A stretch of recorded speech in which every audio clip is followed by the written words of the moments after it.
All right, man. All right. Ironheart, right? Ooh, man, these old bones. These old bones getting crazy. Am I centered?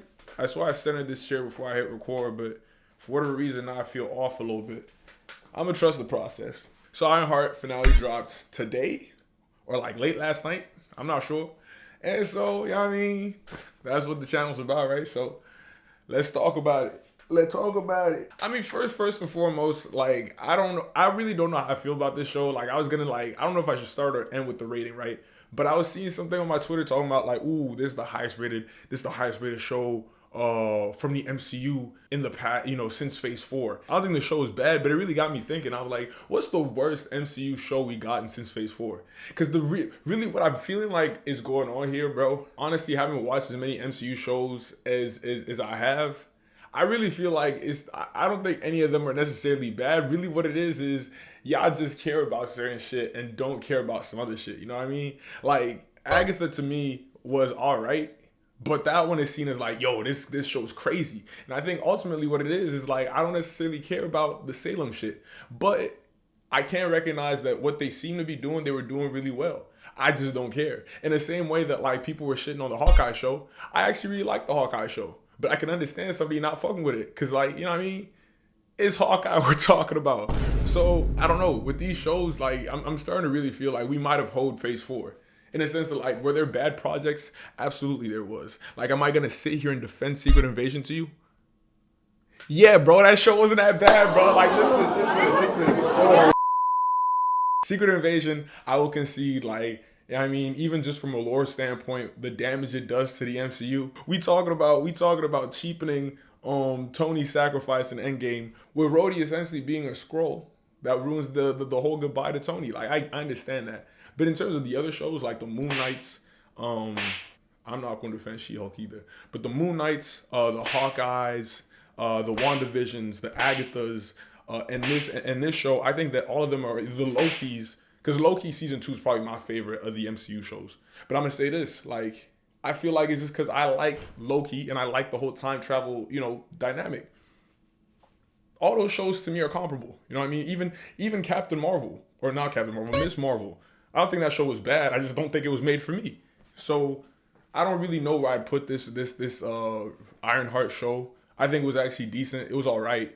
But the way motherfuckers are fucking with it on my Twitter feed, I can't say that I'm all the way over there. But I'm not gonna sit here and tell them like, yo, y'all are overrating the show. Because I'm like, listen, if somebody watches Loki season 2 and they're like, yo, I actually don't see what you're so hype about with this, I'm like, fair enough. You know what I mean? So from that perspective, I feel like, Ironheart is a really good show. If you think that Marvel has made really good shows, Ironheart is comparable to those shows. Absolutely, it is. And that makes me happy. That should make you happy. If not, you're probably a hater. And I mean, get that over there, bro. So off rip, like I remember going into this show, I really wanted them to like differentiate or distinguish, Tony Stark and Riri, because I mean, Ironheart, Iron Man, the comparisons were always going to be there, right? And I think that just to have us move on from Endgame and stop being stuck in the Infinity Saga, it was important for us to have, if we're gonna have a character that has similar assets and resources, excuse me, as Iron Man, can we at least make them different enough in terms of personality and experience, so that we never have to, compare the two ever again. And I know off rip that comment she made about, oh, if I had Tony's resources, I'd be just as good. Do you think Tony Stark would be Tony Stark if he wasn't a billionaire? No shade. I wish she didn't say that, because like that's all the motherfuckers out there needed to jump, like, get on her ass. I think like it was obvious what she was trying to say. People are gonna nitpick anyway and make it seem like it's something that it's not. But regardless, I'm happy that moment did not overshadow the overall conversation about the actual show. Cause again, bro, like we're talking about like 2 seconds, a 2 second soundbite from the opening like scene, bro. Let's be for real. Anyway, I thought what was dope was like Riri and Tony are completely different people in terms of personality, but they overlap in a way that I think is dope because they're both genius minds, right? But kind of like this whole show, I feel like is pretty much like a condensed version of Tony's character arc post Avengers. Like they both have like almost crippling anxiety that they use, you know, their genius to cover up. You know what I mean? Like I feel like that scene where Riri's mom was like yelling because she was covered up by that green bubble is very emblematic of the Iron Man 3 scene where Tony's suit he controlled in his sleep, you know what I mean, to go protect Pepper. I thought that was a dope little parallel. One thing that was also dope about Ironheart, I think, was like the whole she has like the whole magic tech hybrid thing. And I mean, I did collect some comics. I got them under my bed.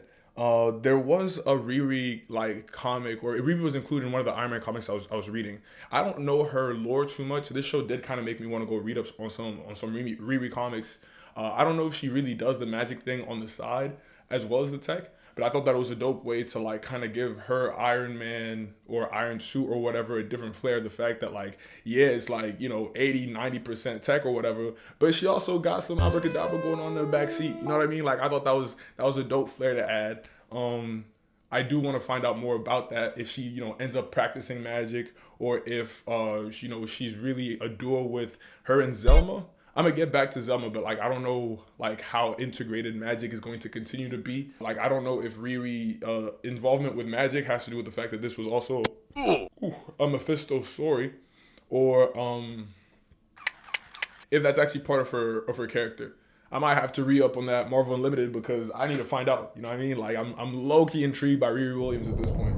People seem to be like freaking out about the Mephisto reveal. I've read a bunch of Doctor Strange comics, so I'm like kind of familiar with Mephisto and like, you know, what he brings about. I don't really understand the hype necessarily. Maybe people have like read a story that like just I never got to. Obviously, it's dope to see a new Marvel character or whatever, but like the way people were making noise on Twitter, I really don't understand why it's so hyped for him to be in here. But I hope, you know, they knock it out the park and they go crazy. I do think that like the main thing I'm curious about though is like he keeps talking about like every time people ask him like, yo, what's the catch? What's the cost of making a deal with you? And what's he in it always for says you? like, Oh, something you won't miss. And they never actually revealed what Parker had to give up to get the hood. I thought it might have been like his life. And so like once, you know, Riri snatched the hood from him and he was like saying like, yo, it hurts when I don't have it. I thought he was just gonna die. You know what I mean? And like that was the price to pay. But nah, because in the after credit scene, like he seems to be just fine and is actually like looking to start his own arc, you know, in the background of the MCU. So I don't really know what this whole like you won't miss it thing is. Maybe it's her soul. I'm curious to know how this all ties together in the end. But I actually thought it was really dope for her to actually make that deal with Mephisto. In the sense that like a lot of people were saying that like they don't like the show because, you know, that's what she did. But I think like it was almost a decision you were meant to not like. Like I think the fact that like it made you feel a certain type of way and made you angry towards her was low key the point. You know what I mean? Like I think it's dope that she actually made that deal, because the whole thing, I mean not the whole thing, but a lot of the show was about how much she misses Nat.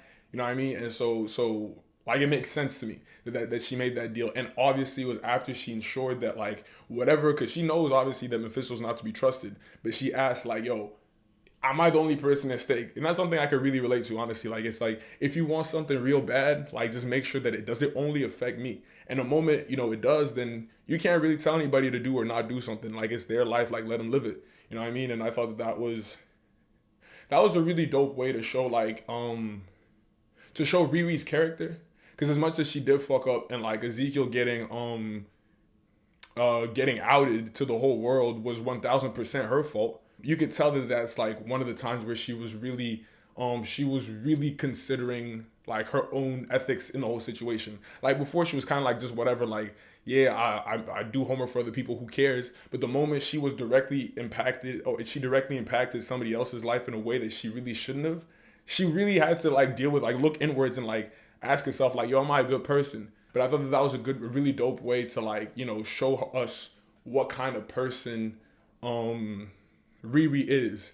And I think that her double checking with Mephisto in the face of something that she wanted the most, which was to get her friend back, to make sure that like, yo, is this only gonna fall back on me? Hats off. I gotta respect it.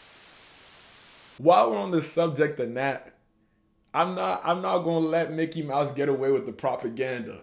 All right, because I remember when the show first started and they're talking about like, oh, Nat is the AI, and like they're talking about like, yo, is it weird that like, yo, you're my dead friend, you're not even the real person? And then they're kind of trying to like, you know, they're trying to Geppetto the shit where they're saying that like Nat the AI really is her real friend Nat.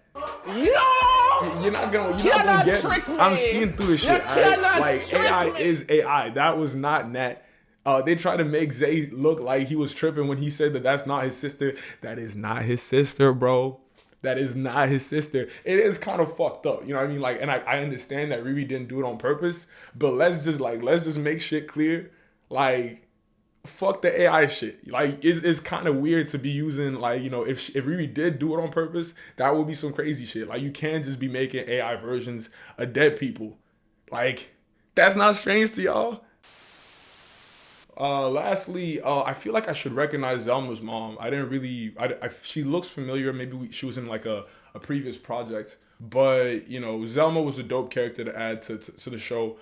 Getting her involved with Parker, I don't know where they're going with that, but generally speaking, I like how we get a lot more young sorcerers in the MCU, and I think it kind of opens the door because like I've read, you know, Strange comics. Like Strange, I think does open up a school eventually where he just teaches, you know, young sorcerers or whatever. And I feel like now we got the pieces to actually create, you know, a show around that if we wanted to. You could pull in Wiccan, right? From the Agatha show. You could pull in America Chavez from Multiverse of Madness. Now Zelma can get in there too. I think we're actually putting together a cool group of guys or whatever that you could actually have Strange open up his little school and like what's his dog's name? Like Billy or something. It's something stupid. But like I think that's like a dope way to integrate Doctor Strange post the Infinity Saga, because I don't really know what he's up to at this point. You know what I mean? Like having him feud with Wanda made sense, but now I really don't know what Strange is up to. This is the perfect setup for him to open up the school and then eventually bow out. Because if you've watched my previous video about Thor, I do think that like, listen, either find something for these motherfuckers to do, or the old guys gotta go, because they're literally just in the way. This probably won't be the only video I make about Ironheart. These are just kind of like my first thoughts. Like after I finally watched the last episode like 2 hours ago. So as things come up, I'll make other videos. But for the most part, that's what I had to say. Peace.